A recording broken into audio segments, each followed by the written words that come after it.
गुरुजी ने ऐसी-ऐसी समस्याओं के हल बताए हैं, गुप्त रहस्य बताए हैं कि आपकी हर परेशानी का हल आपको इसी वीडियो में मिल जाएगा। भक्त की गर्दन यदि श्रद्धा से झुके तो ठीक, अगर जबरदस्ती से झुका दिया तो तुम झुकाने लायक नहीं रह जाओगे। विद्यार्थी, हरि आश्रय, सत्संग हरि आश्रय देता है, बहुत बड़ा बल हरि है, मान लो। एक दिन आपसे कह रहे थे कि जब आपने देखा नहीं उनको, उनसे बात नहीं हुई और आप उनके जनों से बात सुनकर उनकी तरफ चल पड़े, इस बात से हरि आपके ऋणी हो जाते हैं। भगवान इसी बात से ऋणी हो जाते हैं। बस ये बात आप हृदय में बैठा लीजिए। जैसे लोग प्रश्न करते हैं ना कि हमने भगवान को देखा नहीं, भगवान को हम कैसे, किसी की बात तो मान लो ना।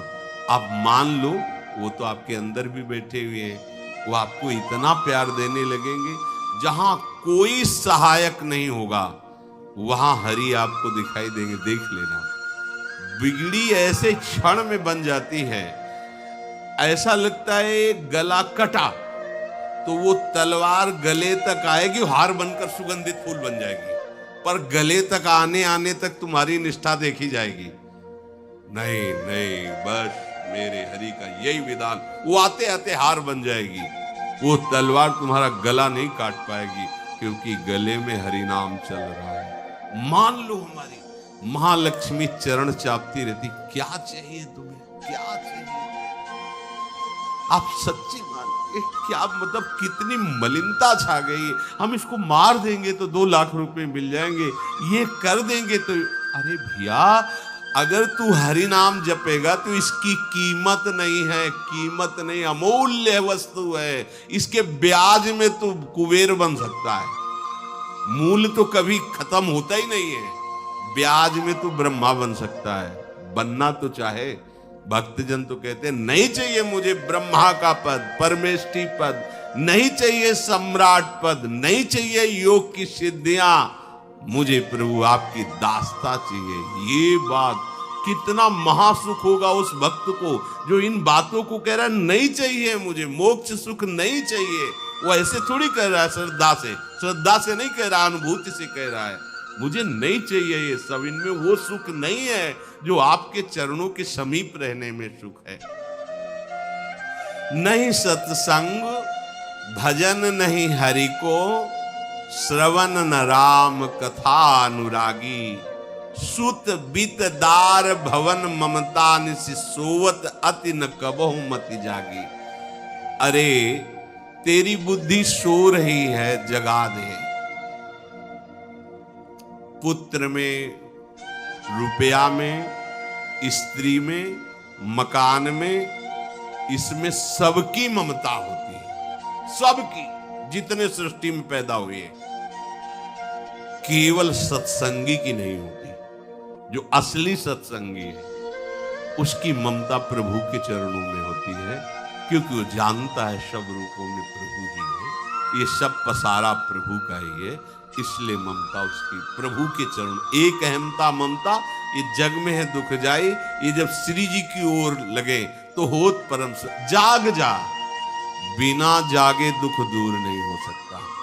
जैसे स्वप्न में हम देख रहे हैं कि समुद्र में डूब रहे हैं, अब जागृत में आसपास सैकड़ों नाव लगा दें तो बच जाएगा क्या वो, क्योंकि वो तो सो रहा है और वो स्वप्न में देख रहा है।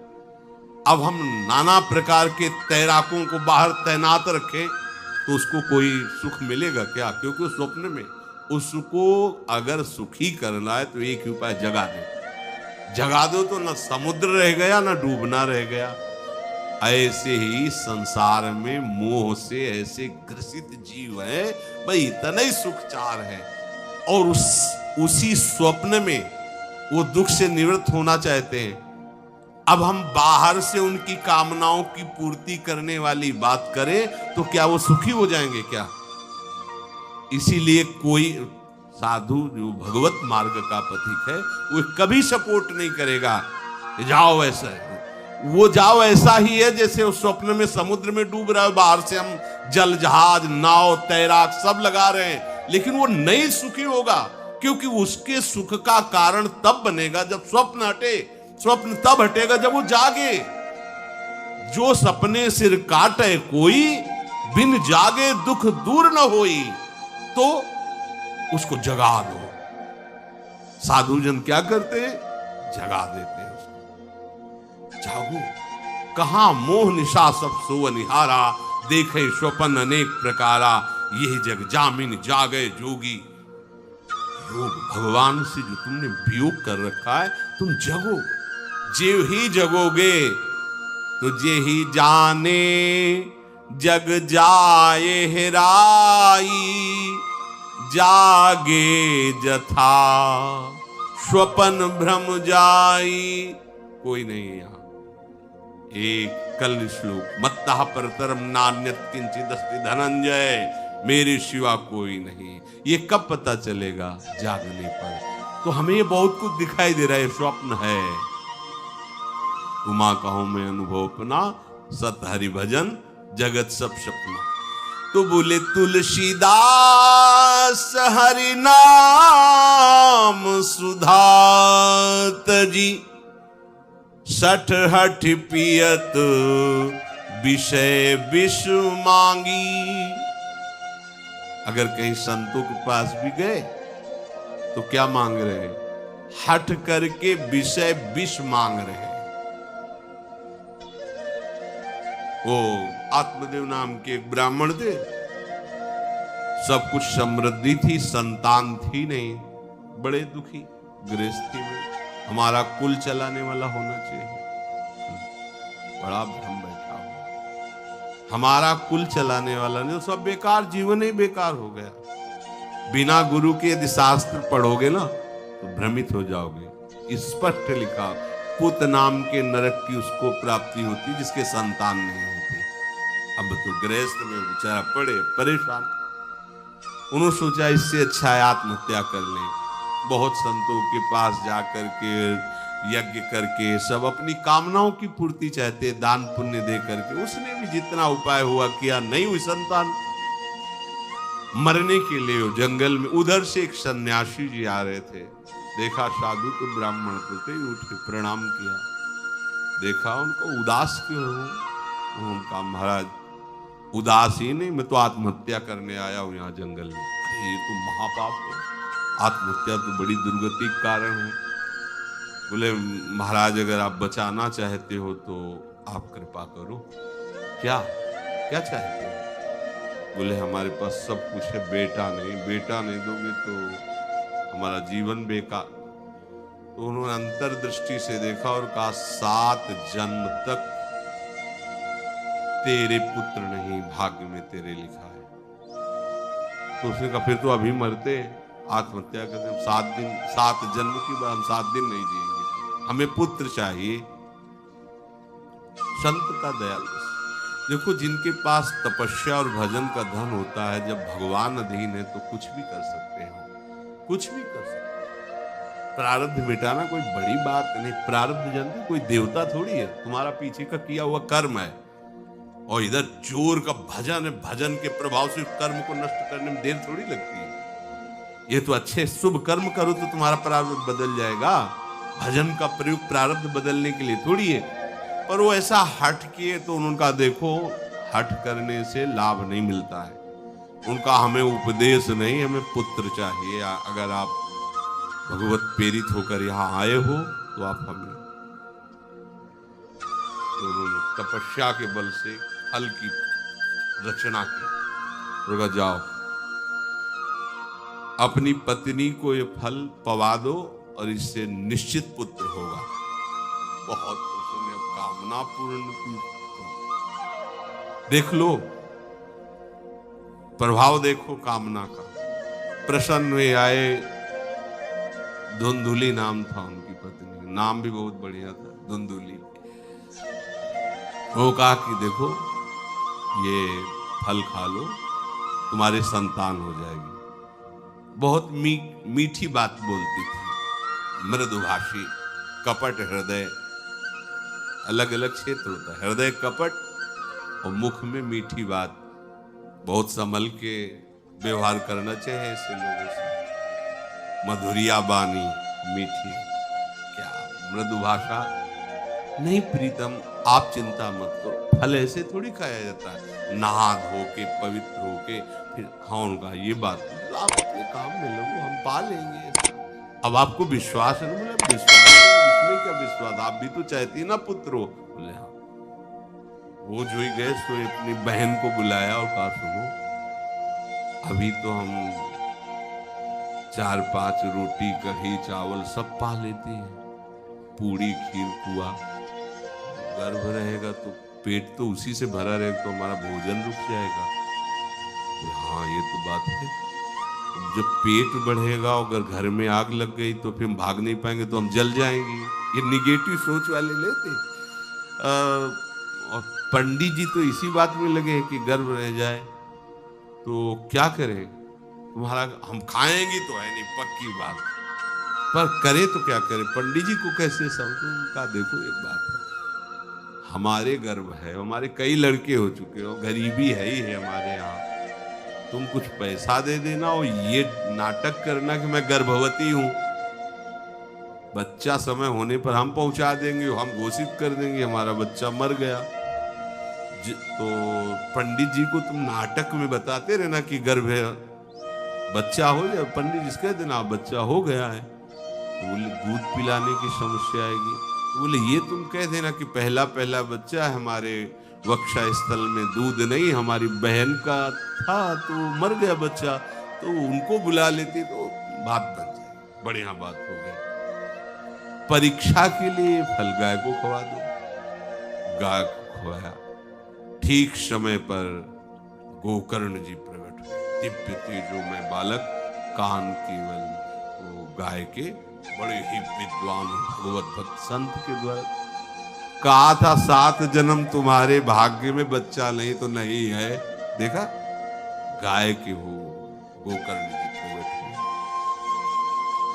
उधर उनके जो बच्चा पैदा हुआ उसे ही नाटक के द्वारा पहुंचा दिया गया, वैसे ही पूरा जैसा पहले पक्का हुआ। अब उसने कहा कि हमारे तो स्तनों में दूध नहीं है, अपनी बहन को बुला ले, उनका बच्चा मर गया।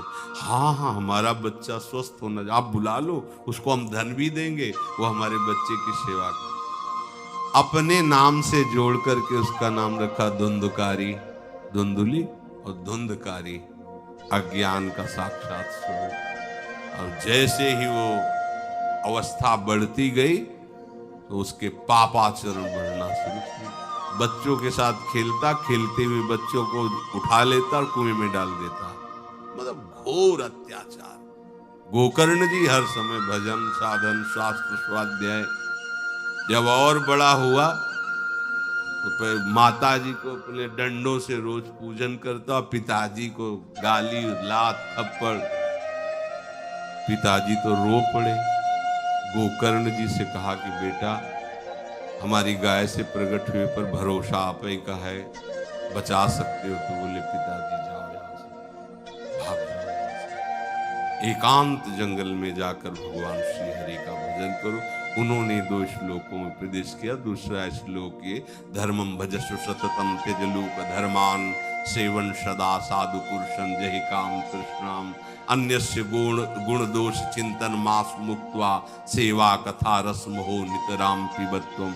हे पिताजी, अब तुम लोक धर्म का त्याग करके भागवत धर्म को स्वीकार करो, एकांत में जाकर साधु महापुरुषों के संग से उनके उपदिष्ट उपदेश के अनुसार आचरण करो, प्रभु की लीला कथा सुनो, ना कोई कामना ना कोई तृष्णा, किसी के गुण दोष का वर्णन मत करना, और सदैव भगवत सेवा भावना में रहना, इसी जन्म में तुम्हें भगवत प्राप्त। वो तो उधर गए, इतनी पिटाई की उसने माँ की, माँ कुएं में गिरकर आत्महत्या कर ली। फिर तो मनमानी आचरण, कुछ वैश्याओं को रखा और चोरी करके लाया। वैश्याओं ने सोचा किसी दिन पकड़ा जाएगा ये और हम, तो उसके हाथ पैर बांध दिए, चारपाई में ला के मुख में अंगार, वो मरा भयानक प्रेत।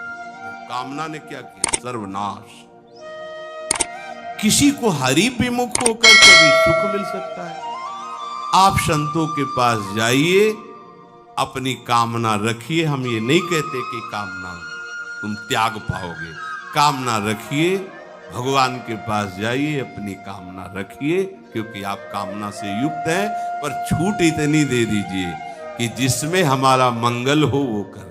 जैसे नारद जी भगवान से अपनी कामना रखते हैं कि हमारा ब्याह करवा दीजिए, और बाद में एक छूट दे देते हैं कि जेहि विधि होए नाथ हित मोरा।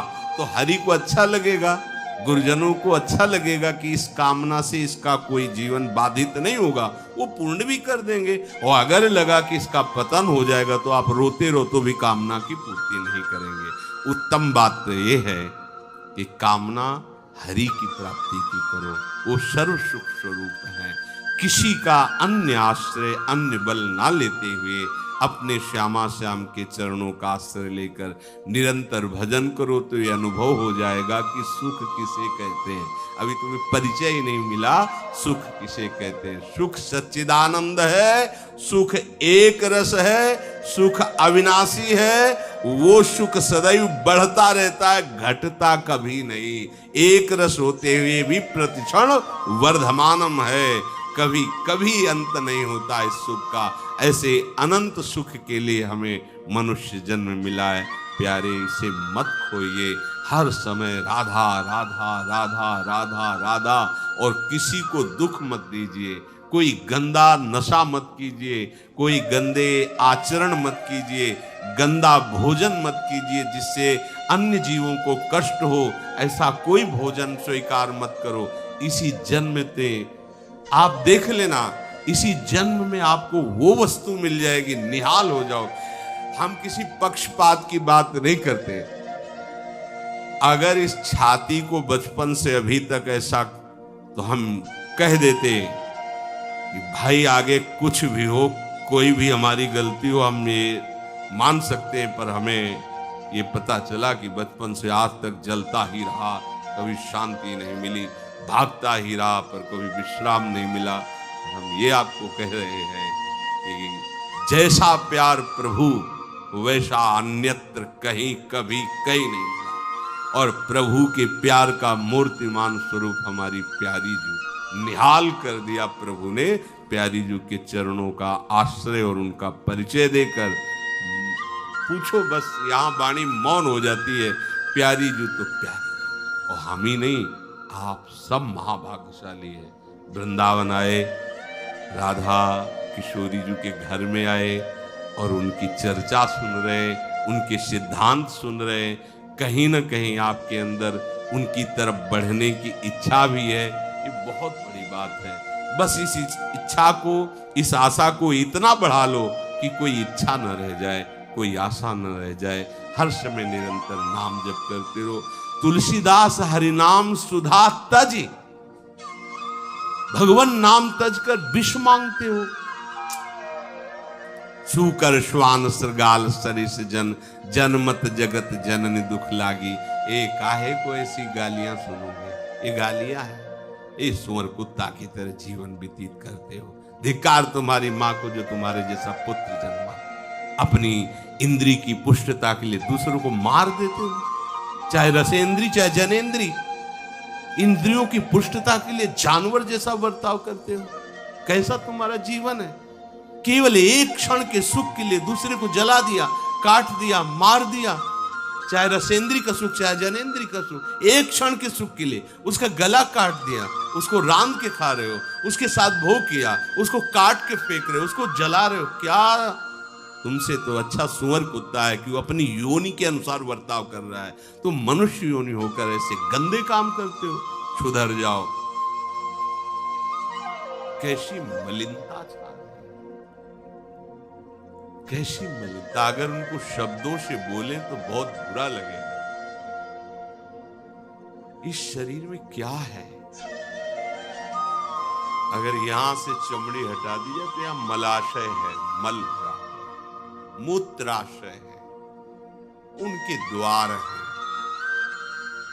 संसार का सबसे बड़ा सुख यही माना जाता है। ये मल मूत्र का भांड शरीर चिकना रहे, स्वस्थ रहे और इसी को भोगने को मिले, बस यही तुम्हारी पूर्णता है। ऐ सुखरास स्वरूप भगवद अंश, तू इस प्रकृति के रचे हुए खेल में कभी तृप्त नहीं हो सकता। विचार करके देखिए आपका मन कहां आपको फंसा रहा है। मल है तो मल द्वार है, मूत्राश्र है तो मूत्र द्वार है। शरीर में कौन सी खास बात है? पूरा जीवन इस शरीर का केवल नाना प्रकार से भोग करना। रसेंद्री अपनी तरफ, घ्राणेंद्री, नेत्रेंद्री, इसमें खास बात कौन सी है जिसमें तुम्हें तृप्ति लग रही है? कौन सी खास बात? अगर तुम मलमूत्र के द्वारों में खेल रहे हो तो मलमूत्र के कीड़े से बढ़कर तुम्हारी योग्यता नहीं। समझिए, आप समझिए, वो भी जीव है, भगवदंश, जो मलमूत्र का कीड़ा बना हुआ नालियों में डोल रहा है। तुम भी तो उसी नाली में तो डोल रहे हो। यदि भगवदंश होकर भगवान नाम जप नहीं कर रहे हो, अपने स्वरूप को नहीं समझ रहे हो, चिदानंद सुख की तरफ आकर्षित नहीं हो रहे हो, तो गोस्वामी जी कह रहे वे अभागी। हम लोग अपने को बड़ा भाग्यवान कब मानते हैं? जब विषय भोगों की बाहुल्यता हो जाए। देखो कैसी बुद्धि भ्रमित हो गई है। अभाग्य को हम भाग्य मान रहे, बड़ा आश्चर्य होता है।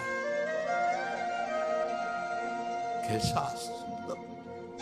अब उनको बोलना अच्छा नहीं लगता, पर यह है कि समझ जाओ तो भाई समझ जाओ। जिन अंगों को छूने के बाद कई बार पवित्र करने के लिए रज आदि लगाकर, उन्हीं अंगों पे तो आसक्ति है तुम्हारी। उन्हीं अंगों को तो तुम सर्वस्व सुख समुद्र मान रहे हो। क्या है? बहुत बार जन्मे हो, मरे हो, भोगे हो प्यारे, ये एक बार प्यार कर लो हमारे प्रभु से, एक बार कर लो। ये भ्रम बिना भगवद आश्रय के भव भय भंजन पद विमुख अभागी। ये माया का, अविद्या का भ्रम नष्ट करने वाले जिनके चरणारविंद हैं, उन श्री हरि से तुम विमुख हो।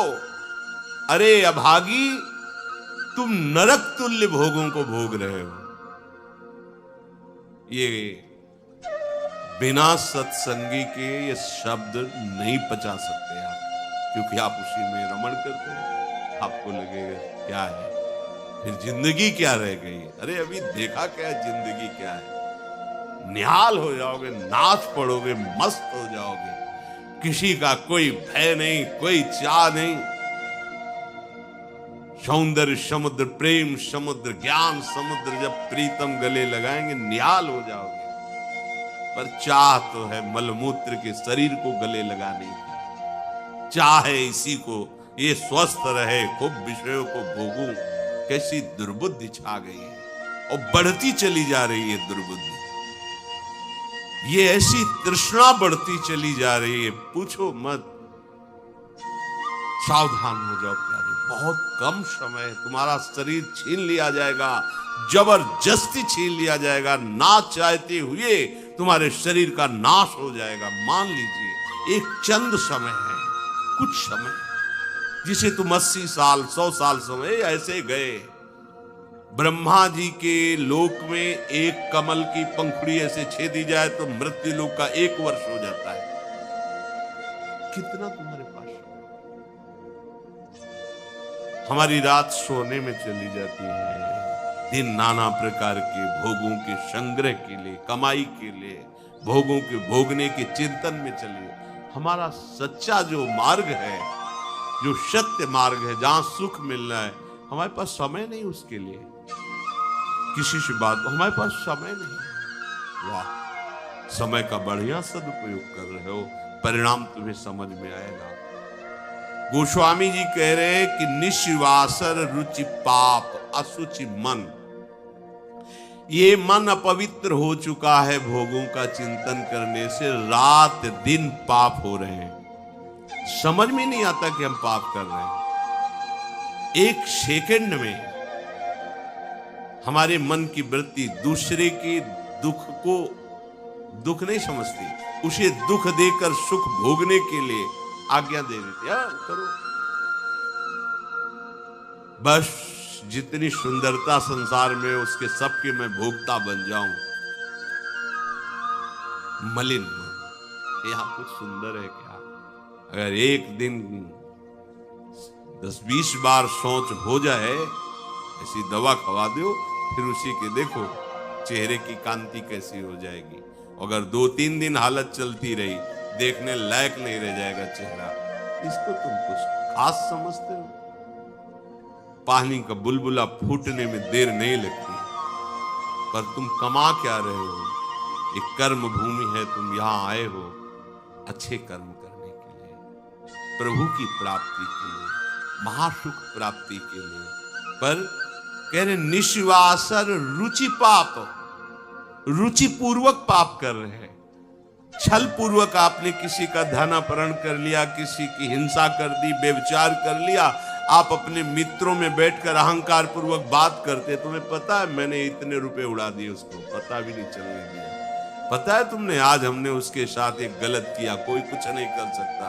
इतने वीर नहीं हो। वही कर्म तुम्हारा जब फलीभूत होगा, तुम्हें ब्रह्मा भी नहीं बचा पाएंगे, त्राहिमाम बोलने का अवसर भी नहीं रहेगा। देख लेना, देखने लायक नहीं रह जाओगे, सावधान हो जाओ। देखो ये सत्संग है तुम्हें सत्य वस्तु की अनुभूति कराने के लिए। तुम जहां असत में राग किए हो तो चुभेगा, तुम्हें जलन पैदा होगा। हम चाहते कि तुम्हारे हृदय में ये बात लगे और तुम्हारी शूरवीरता जागृत हो, जो भगवद अंश की है, और तुम असत का त्याग करके भगवत मार्ग की पथिक बनो। खलिमति मलिन निगम पथ त्यागी, ये भगवत वाणी गीता जी, श्रीमद् भागवत जी और भी भगवत प्रेमी महात्माओं के वचन, ये महासुख के लिए है। तुम इनका त्याग करके मनमानी आचरण कर रहे हो, बहुत समय नष्ट कर रहे हो, आप पछताना पड़ेगा। ऐ खल, अपनी मति को असत आचरणों में मत लगा, अपनी दुष्टता को मत बढ़ा और गर्व करता है कि मुझे कोई भी परास्त। तुम हो क्या? हो क्या तुम? एक सेकंड में दिल की गति रुक जाए, तुम हो क्या? कुछ नहीं हो, कुछ नहीं रोक सकते हो। सावधान, राधा राधा राधा, सावधान होकर चलोगे, महासुख स्वरूप तुम हो, तुम्हें किसी और सुख की जरूरत नहीं है। हमारी दुर्दशा ऐसी क्यों है? नहीं सत्संग, सत्संग केवल भगवत प्राप्ति के लिए होता है। बड़े भाग पाई सत्संगा, बिना प्रयास होई भो भंगा। ये मनोरंजन नहीं है, इसीलिए सत्संग मिलना दुर्लभ होता है। अगर भगवद वार्ता किसी को प्रसन्न करने के लिए, उनके मन को घसीट करके अपनी वासनाओं की पूर्ति के लिए किया जाता, उसे सत्संग नहीं कहते। हम ऐसा बोले कि सामने वाला प्रभावित हो और अपनी जेब से पैसा निकाल के हमारे पास रख के हमारे ऊपर श्रद्धा करे, हमारा प्रणाम करे, हमारी यश कीर्ति हो, ये सत्संग नहीं है। हमारी बात मानकर सच्चिदानंद प्रभु में इसका मन लग जाए, संसार के भोगों से इसका मन हट करके अपने स्वरूप में स्थित हो, प्रभु में लगे, उसे सत्संग कहते हैं। भक्ति स्वतंत्र सकल सुख खानी, और बिनु सत्संग न पावई प्राणी। सत्संग का क्या फल है? हरि से प्रेम हो जाना, संसार का राग नष्ट हो जाना।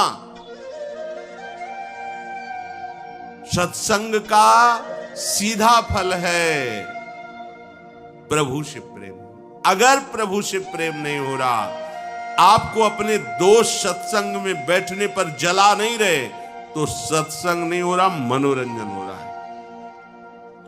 जहां सभा में बैठने से आपके आग लग जाए, इतना गलत मैंने किया, इतना मैं गलत हूं, कब मैं इससे हो, जान जाओ कि सत्संग हो रहा है। जहां श्रवण से आपका हृदय दाहयुक्त होने लगे, धिक्कार हमारे जीवन को, मैंने ऐसा किया, धिक्कार हमारे जीवन को, मैं कैसा जी रहा हूं, कब ऐसा अवसर आएगा जैसा बताया जा रहा है मैं ऐसा चलूं, मतलब सत्संग हो रहा है। नहीं सत्संग और इसका फल हरि भजन। तो बोले भजन नहीं हरि को। आप इतना दान करें आपको इतने गुना मिलेगा, आप ऐसा करें ऐसा हो जाएगा, 100 में 10 रुपए दान करें 90 आपके पवित्र हो जाए। सत्संग में ये सत्संग 100 में 90 अपने मानिए और 10 हमें दे दीजिए, इसे सत्संग नहीं कहते। 100 के 100 का अभिमान त्याग कर प्रभु के चरणों, वो 100 है, 100 को स्वीकार मत करो तो जीवित रहोगे, 100 को स्वीकार कर लिया तो 100 हो जाओगे। 100 का मतलब समझते? जिन हरि भगत हृदय नहीं आनी, जीवित 100 समान ते प्राणी।